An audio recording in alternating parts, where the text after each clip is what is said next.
Bom dia. Primeiro, eu falo o nome, senhor. Senhor Casimiro Teixeira. Senhor Casimiro, senhor tem algum caso de justiça que foi bem resolvido que o senhor lembra para nos contar?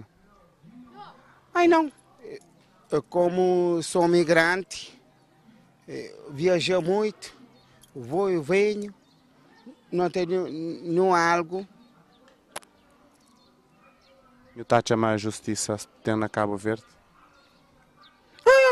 Eu como empresário, eu sou empresário, com muito corretorista, esse é meu, pronto. Um bocadinho de bom, um bocadinho de bom, bom e mau, mas agressivo, de partes jovens, muito cuidado um pouco. Jovens têm sido bastante agressivos. Agressivos, pá. Agressivos, pá. Agressivos. Isto é meu, pode filmar. Agressivos, pá. Não há respeito. Eu sou migrante, eu continuo sempre a migrante. Sou cidadania,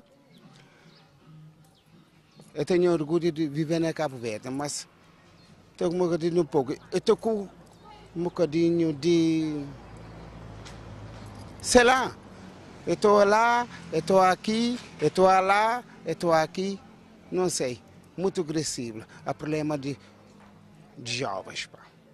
Do resto, thank you. Bom e mau, bom e como